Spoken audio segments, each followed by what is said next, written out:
সকালে মির্জা বাড়ির সব পুরুষরা সকালে ব্রেকফাস্ট করে যে যার মতো করে কাজে গেল। শুধু সাদনান গেল না। অবশ্য সাদনান এখনো নিচেই আসেনি। আজ অনেক দিন হয় সে বিশেষ কোনো প্রয়োজন ছাড়া বাড়ির বাহিরে পা রাখে না। এর কারণ সবাই জানে। বউয়ের জন্য এই পুরুষ সব করতে পারবে। সকালে প্রিয়তাও নিচে আসেনি। সাদনানের মা সার্ভেন্ট দিয়ে রুমে ছেলে আর বউয়ের জন্য উপরের রুমে খাবার পাঠালো। সাদনান তখন ফ্রেশ হয়ে মাত্র রুমে এসেছে, বউ তখনও ঘুমিয়ে আছে। সকালে নামাজ পড়ে আবার ঘুমিয়েছে। রাতে ঠিকঠাক ঘুমোতে পারে না, এপাশ ওপাশ করে। সাদনানের তখন কি মায়া না হয় বউয়ের জন্য, তবে কিছু করার নেই। কিন্তু সাদনান কিছু করার চেষ্টা করে। হাতের নিচে বালিশ দেয়, পায়ের নিচে দিয়ে দেয়। একটু আরাম পেলে হাত পা ছড়িয়ে একটু ঘুমায়, যেমন এখন ঘুমাচ্ছে। কিন্তু খাবার খেতে হবে তাই ডেকে তুলে বউকে। প্রিয়তা ঢুলতে ঢুলতে উঠে বসে। সাদনান মগে করে পানি আনে। মিনি টাওয়াল ভিজিয়ে বউয়ের হাত মুখ মুছিয়ে দেয়। সকালে অজু করার সময় ফ্রেশ হওয়ার ফলে এখন আর বেশি কিছু করতে হয় না। প্রিয়তাকে খাইয়ে দিয়ে মাত্র সাদনান খেতে বসেছে, তক্ষুনি দরজায় টোকা পড়ে। সাদনান ভ্রু কুঁচকালো। প্রিয়তা সেদিকে তাকিয়ে বলল, আপনি বসুন, আমি দেখ। একদম নড়বে না। হাঁটার সময় তো পা ব্যথা করে, কাজের সময় করে না। সাদনানের তীক্ষ্ণ কণ্ঠের বাক্য শুনে প্রিয়তা ঠাই বসে রয়। সাদনান দরজা খুলতেই একজোড়া হাত সাদনানের হাঁটু জড়িয়ে ধরল। একটু হকচকিয়ে নিচে তাকিয়ে হাতের মালিককে দেখে চমৎকার করে হাসল। আগলে নিয়ে কোলে তুলে রুমে আস্তে আস্তে বলল, বাহ সুপার, আমার জামাই চলে এসেছে। ছোট মিশান গোল গোল চোখে তাকিয়ে থাকে প্রিয়তার দিকে। 3 বছর মাত্র, খুব বেশি বড় নয়। প্রিয়তা খুশি হলো মিশানকে দেখে। হাত বাড়িয়ে ডেকে বলল, সোনা বা এসো মনির কাছে। সাদনান এগিয়ে গিয়ে মিশানকে কোলে নিয়ে বসলো প্রিয়তার পাশে। মিশান মোচড়া মুচড়ি করে সাদনানের কোল হতে নেমে বসলো। প্রিয়তা এক হাতে জড়িয়ে ধরে মিশানকে। মিশান নিজের ছোট হাতটা প্রিয়তার ঢিলা ঢালা জামার উপর দিয়ে পেটে রাখলো। চোখ পিটপিট করে বলে উঠল, তো বাবাই বলে তো আমার বউ আতা না। সাদনান বিস্ময় খেলো। প্রিয়তা চোখ বড় বড় করে তাকালো সাদনানের দিকে। সাদনান সহসাই চোর ধরে পড়ে যাওয়ার অবস্থা হলো। তবে চট করে বলে উঠল, বিশ্বাস করো জান, আমি এমন কিছু বলিনি। মিশান দুজনের দিকে বার কয়েক তাকালো, বুঝতে পারলো না ওরা কি বলছে। মিশান নিজেই আবার জিজ্ঞেস করলো। তবে আত বাবা। প্রিয়তা সাদনানকে কিছু বলে না। মিশানকে জড়িয়ে ধরে মুচকি হেসে বলে, ছোট মনির জন্য দোয়া করবে, খুব দ্রুত যেন তোমার বউকে সুস্থভাবে নিয়ে আসতে পারি। মিশান হয়তো আরো কিছু জিজ্ঞেস করত, কিন্তু সাদনান তড়িঘড়ি করে মিশানকে নিয়ে রুম হতে বেরিয়ে গেল।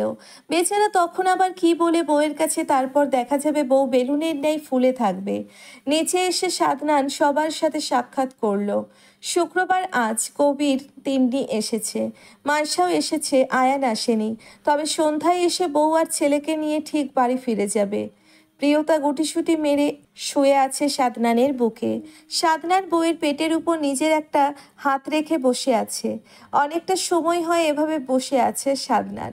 মূলত বউয়ের জন্যে এভাবে বসে থাকা। দুদিনের জন্য একটা জরুরি প্রয়োজন, বাহিরে যেতে হবে। সব মিলিয়ে 4 দিন লাগবে। আর এই কথা প্রিয়তা যেই থেকে শুনেছে সেই থেকে এমন মুখ বন্ধ করে বসে আছে। এই সপ্তাহের মধ্যে প্রিয়তার ডেলিভারি ডেট। সেই জন্য মেয়েটা আরও ভয়ে আছে। কিন্তু বাহিরে যাওয়াটাও ভীষণ জরুরি। যদিও সাদনান এই কয়েক মাসে সব কিছু থেকে নিজেকে সরিয়ে রেখেছিল, কিন্তু এটা থেকে পারেনি। ওপর মহল থেকে নোটিশ এসেছে, সাদনান চেষ্টা করেও কিছু করতে পারেনি। সময় গড়ালো। সন্ধ্যায় সাদনান এয়ারপোর্টের উদ্দেশ্যে রওনা দিবে। এখন বিকেল। সাদনান এবার মুখ খুলল। টাইমের আগে চলে আসবো জান। প্রিয়তা তবুও টুশব্দ করে না। সাদনান নিজেও আর কিছু বলে না। সাদনান জানে এখন কিছু বলেও লাভ হবে না। সাদনান প্রিয়তাকে সরিয়ে উঠে বসার চেষ্টা করতেই প্রিয়তা সাদনানকে আরও শক্ত করে জড়িয়ে ধরে বলে উঠল, একটু আদর করুন প্লিজ, যদি ফিরে এসে আর আমাকে না পান। সাদনান চমকে উঠল। বুকের ভিতর অজানা ভয় এসে হানা দিল। শক্ত করে বউকে জড়িয়ে ধরে অধর নেড়ে আওড়ালো। কিছু হবে না আমার জান, ভয় কেন পাচ্ছ তুমি? আমি আছি তো, চলে আসবো দ্রুত, প্রমিস। সাদনান বউয়ের আবদার রাখল, তবে মনে একটা খুঁতখুঁত থেকেই গেল। কেন জানি মন সায় দিচ্ছে না বউকে ফেলে যেতে, কিন্তু যেতে হবে। পরিস্থিতি আমাদের মর্জি মতো চলে না, আমাদের পরিস্থিতির মর্জি মতো চলতে হয়। সাদনান আজ 5 দিন হয় দেশে নেই। প্রিয়তার এই 5 দিন 5 যুগের সমান মনে হয়েছে। ঠিকঠাক খাবার খেতে পারে না, ঘুম হয় না। মানুষটাকে একবার ছুঁয়ে দেখা না পর্যন্ত এই অস্থিরতা ঠিক হওয়ার নয়। ফোনে কথা বলে তৃষ্ণা মেটে না। আচ্ছা, সুদূর থাইল্যান্ড অবস্থান করা মানুষটারও কি এমন হয়, নাকি হয় না? এমনতর একই অবস্থাও কি ওই মানুষটার মনের? প্রিয়তার কাছে এর কোনো উত্তর নেই, কারণ এই সব প্রশ্নগুলো বৃথা।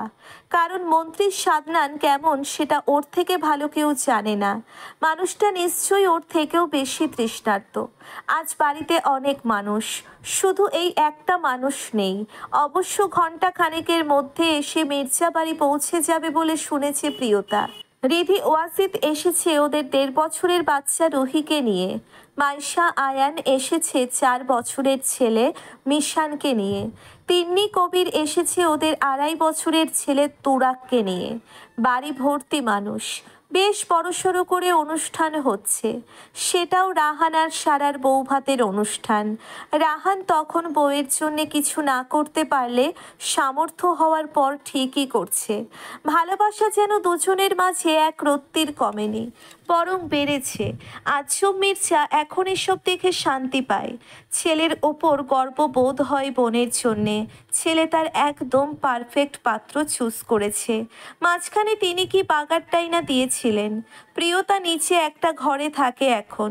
সিঁড়ি বেয়ে ওপরে ওঠা নামা করতে কষ্ট হয় বিধায় সাদনান প্রিয়তার যখন 6 মাস চলে তখনই নিচে বাবা মায়ের পাশের রুমে শিফট করেছে। প্রিয়তার এতে অবশ্য সুবিধা হয়েছে। এই যেমন রুমে বসে এখান থেকে পুরো লিভিং রুম দেখতে পাচ্ছে।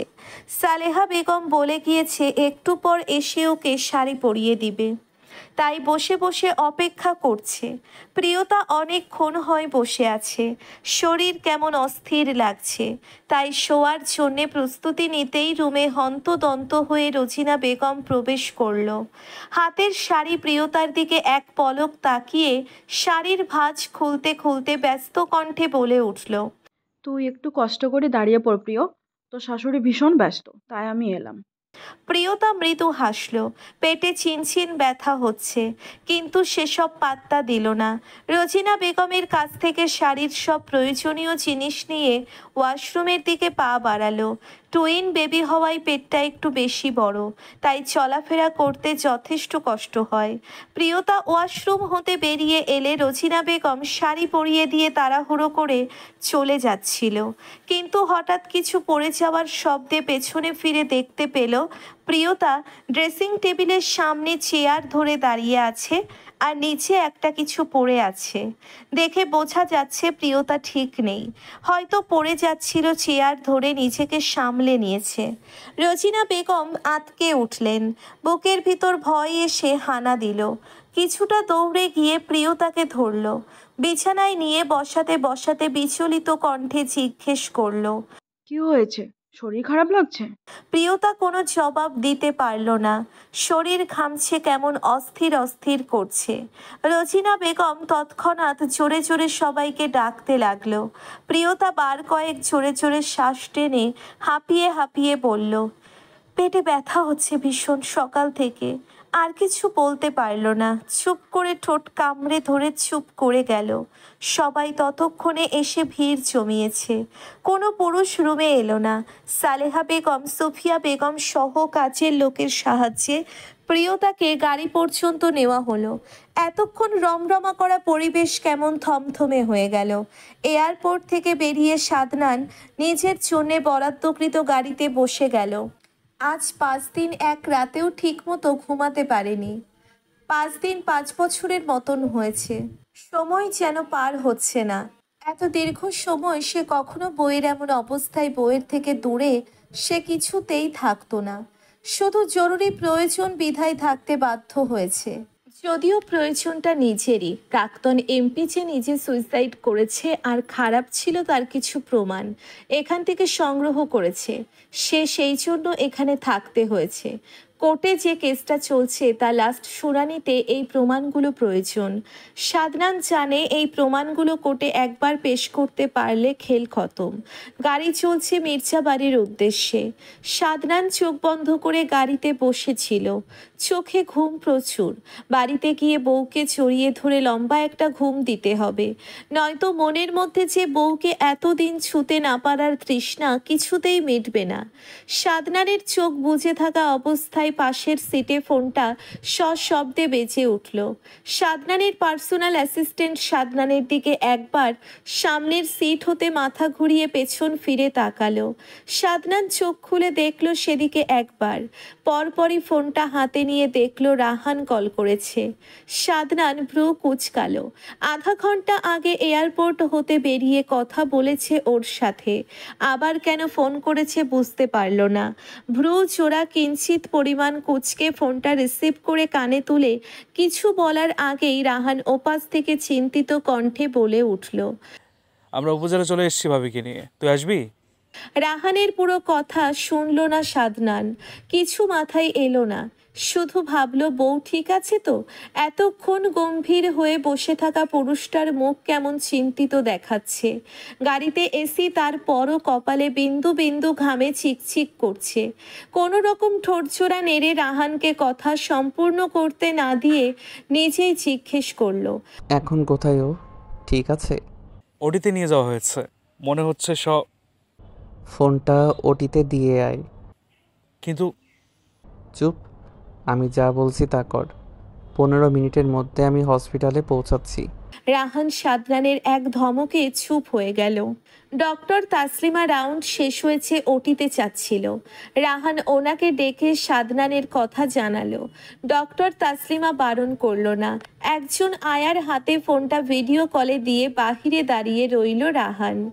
সবাই দাঁড়িয়ে আছে সেখানে। আর মন্ত্রী সাদনানের পাগলামের খবরও পেয়ে গেল। জানে মেরে দেব, এভাবেই থাকবে ফোন। জান জান, আমি আছি তো, ভয় পাওয়ার কিচ্ছু নেই। সাদনানের বাজখায় কণ্ঠে সবাই চুপসে গেল। মনে হচ্ছে গাড়িতে নয়, সে হসপিটাল রয়েছে, আর এক্ষুনি হাতের নাগালে পেলে সবাইকে চিবিয়ে খেত। চোয়াল শক্ত কিন্তু অস্থির, একটু পরপরই বউকে এটা সেটা বলে যাচ্ছে লাগাতার।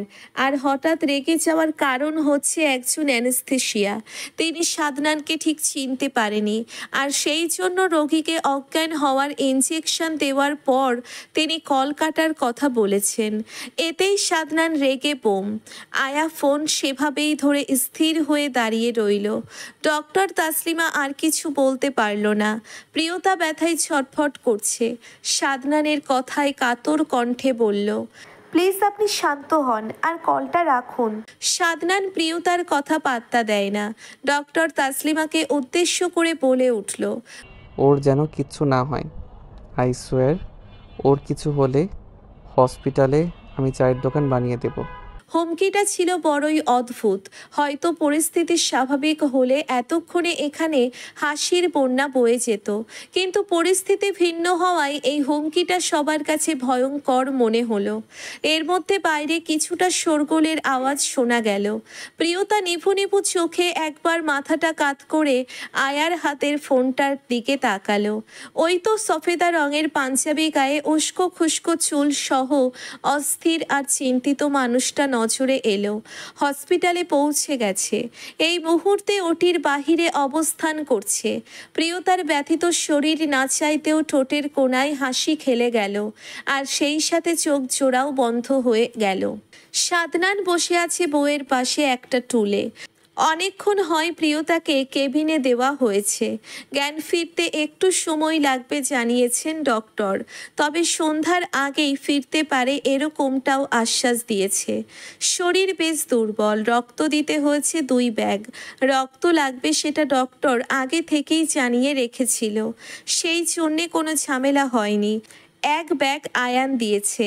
আয়না নিজেও দিতে চেয়েছিল, কিন্তু আয়নার শরীরের কন্ডিশন ভালো নয়। কয়েক মাস আগেই একটা বাচ্চা নষ্ট হয়ে গিয়েছে, যার জন্যে আয়নার অবস্থা তখন খারাপ ছিল। 3 ব্যাগ রক্ত লেগেছিল। এখনও পুরোপুরি সুস্থ হয়নি, তাই রক্ত দিতে চাইলে কেউ রাজি হয়নি।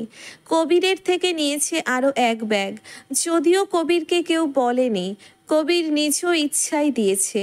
যতই হোক প্রথম অনুভূতি, কোনোদিন কোনো মেয়ের আশেপাশে ঘেঁষেনি। মা ছিল না বিধায় বাবাকে বেশ মানত। বাবার কষ্ট হবে এমন কিছু কবির কখনো করতে চায়নি।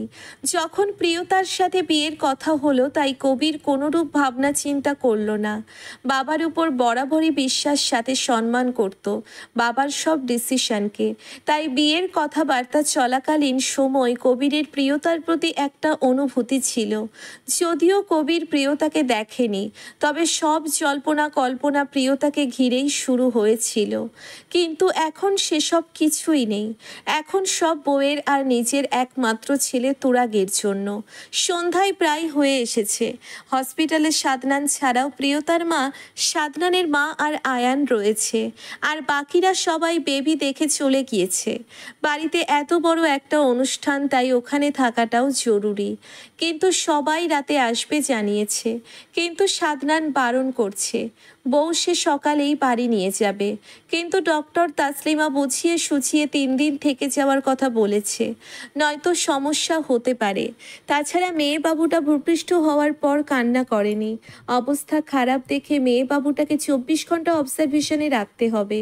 সাদনান সেই থেকে রেগে আছে, কিন্তু সব দিক ভেবে 3 দিন থেকে যাওয়ার জন্যে রাজি হয়েছে।